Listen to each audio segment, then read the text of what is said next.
तो शुरू करते हैं क्वेश्चन नंबर 5 एंड 6 जो कि सब्जेक्टिव क्वेश्चन था या न्यूमेरिकल वैल्यू क्वेश्चन था सेक्शन 2 से।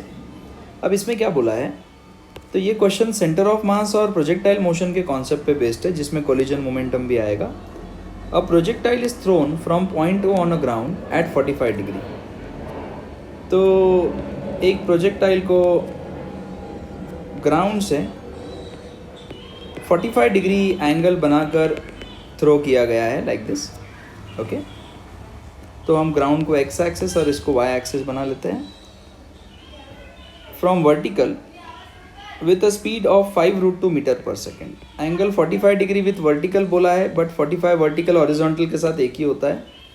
और इनिशियल स्पीड हमें दी है 5√2 in metre per second. The projectile eight highest point of its trajectory.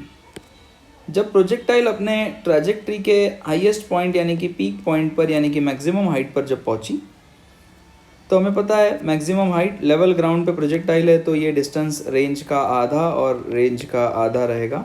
Okay, और यहाँ पर जब प्रोजेक्टाइल पहुंची है तो हमको पता है मैक्सिमम हाइट पर वेलोसिटी बचती है u cos थीटा, यानी कि 5√2 एंड cos 45 1/√2, तो स्पीड बचती है 5 मीटर पर सेकेंड। तो यहाँ पर प्रोजेक्टाइल के पास स्पीड जब 5 मीटर पर सेकेंड थी पीक पर, क्या हुआ, it splits it's trajectory splits into 2 equal parts. अब ये प्रोजेक्टाइल 2 पार्ट में स्प्लिट हो गई, जिसको हम रेड से बताते हैं। One part falls vertically down 0.5 second. Okay, तो एक 2 पार्ट में स्प्लिट हो गया। तो एक पार्ट जिसका मास m था वो वहीं से स्ट्रेट नीचे गिरा पीक वाले पॉइंट से, यानी कि मैक्सिमम हाइट वाले पॉइंट से ही फॉल हुआ। Okay, that is part 1। और ये जो पार्ट है ये क्या हुआ है, फॉल, ड्रॉप, इस तरह से। ओके, आगे कितने देर में, 0.5 second after hitting after splitting. ये जो फर्स्ट पार्ट है उसका टाइम ऑफ फॉल हमें दिया है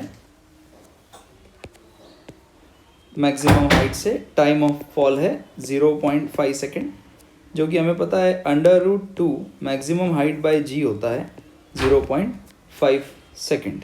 ओके, और आगे क्या बोला है, the other part t seconds after the splitting.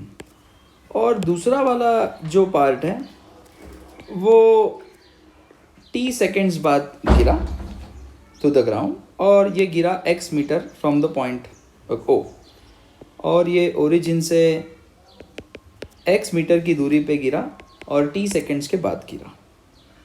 तो कोई बात नहीं, तो सबसे पहले हम यहाँ पर √2h/g से h निकाल लेंगे, या मैक्सिमम हाइट हम मैक्सिमम हाइट के फॉर्मूले से भी निकाल सकते हैं। So 2h/g is equal to square root उधर भेज दिया तो 0.25 हो जाएगा। h is equal to 0.25 into G इधर जाएगा, g की वैल्यू 10 लेने को कही है अपॉन 2, तो ये हो जाएगा 2 5 ज़ा 10, 25 2 ज़ा 125 होता है डेसिमल पॉइंट 2 के बाद।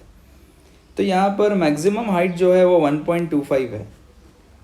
आप मैक्सिमम हाइट की तरह भी निकाल सकते थे, u² sin² θ/2g जो फॉर्मूला है उससे भी आप करोगे तो आपका आंसर 1.25 मीटर ही आएगा। ओके, तो उससे फ़र्क नहीं पड़ेगा। अब हमें यहाँ पर जो कि कोलिजन हो रहा है, तो the total momentum initial must be equal to the total momentum final. पहले हम x डायरेक्शन की बात करते हैं। तो x डायरेक्शन में इनिशियल मोमेंटम क्या था, तो टोटल मास, अगर मैं इस पार्टिकल के मास को mm कह रहा हूँ तो इनिशियली पूरे पार्टिकल का मास कितना था, 2m। Mass into speed u cos 45 जो कि 5i है हमारी, is equal to final momentum. तो पार्टिकल 1 के पास x डायरेक्शन में कोई वेलोसिटी नहीं है, सिर्फ वर्टिकली फॉल हुआ है वो, तो हम 0 कहेंगे। पार्टिकल 2, तो it will be mass into its initial velocity in x direction. तो ये मास और ये मास कैंसिल हो गया, 2 इंटू u cos 45 की वैल्यू 5 आती है, तो उसके पास स्पीड है 10 metre per second horizontal direction में। ओके, और जो कि अगर आप देखें तो जो भी है एक वाई डायरेक्शन में, एक्स डायरेक्शन में दोनों पार्टिकल के पास कोई स्पीड नहीं रहेगी, तो वाई डायरेक्शन में there will not be any speed. So second वाला जो पार्टिकल है, तो अगर आप सेकेंड वाले पार्टिकल का मोशन देखते हो तो सेकेंड वाले पार्टिकल का मोशन कैसा बताया गया है, तो ये मैक्सिमम हाइट जो h है यहाँ से 10 मीटर पर सेकेंड से हॉरिजॉन्टली अगर वो जा रहा है तो नीचे गिरने को कितना समय लगेगा, तो सेकेंड वाले पार्टिकल को समय लगेगा √2h/g because it is like projectile thrown horizontally from certain height. तो ये हो जाएगा √2 इंटू एच हमने निकाला है 1.25/10, तो t will be equal to, ये हो जाएगा 0.25, तो t कितना हो जाएगा 0.5 सेकेंड। अलग से सॉल्व करने की ज़रूरत नहीं है क्योंकि जो कि प्रोजेक्टाइल के पास सिर्फ हॉरिजॉन्टल वेलोसिटी है, मतलब वो ड्रॉप ही हुआ है, तो ड्रॉप होने के लिए टाइम तो सेम लगता है 0.5 सेकेंड, तो इसको टाइम लगेगा 0.5 second. What is the value of x? x की वैल्यू हम सेंटर ऑफ मास से निकालेंगे। ये अभी हमें बहुत अच्छे से पता है कि ये ओरिजिन है और एक पार्टिकल मैक्सिमम हाइट के नीचे गिरा है यानी कि x इक्वल टू r/2 पे, और सेंटर ऑफ मास तो जहाँ ओरिजिनली पार्टिकल गिरने वाला था वहीं गिरेगा। तो बस हमें ये पता करना है कि what is the coordinate of second particle. Okay, तो कोई बात नहीं, हमें पता है कि अगर ये दोनों पार्ट इक्वल मासेस के है ना, तो अगर ये दोनों इक्वल मासेस के हैं तो सेंटर ऑफ मास इनके बीच में रहेगा। तो अगर ये डिस्टेंस रेंज का आधा है, ऑब्वियसली ये पूरा डिस्टेंस जहाँ सेंटर ऑफ मास गिरेगा वो रेंज है, तो ये भी रेंज का आधा हो गया, तो ये डिस्टेंस भी कितना हो जाएगा, रेंज का आधा, क्योंकि सेंटर ऑफ मास तो कभी भी मिड पॉइंट पे होता है। तो अगर आप ओरिजिन से सेकेंड पार्टिकल कहाँ गिरा अगर ये ध्यान से देखोगे तो range half plus range half plus range half, यानी कि कितना आएगा 3 times of half of range, और वो हम कैलकुलेट कर सकते हैं। तो 3/2 range u square sine 2θ/g, 3/2।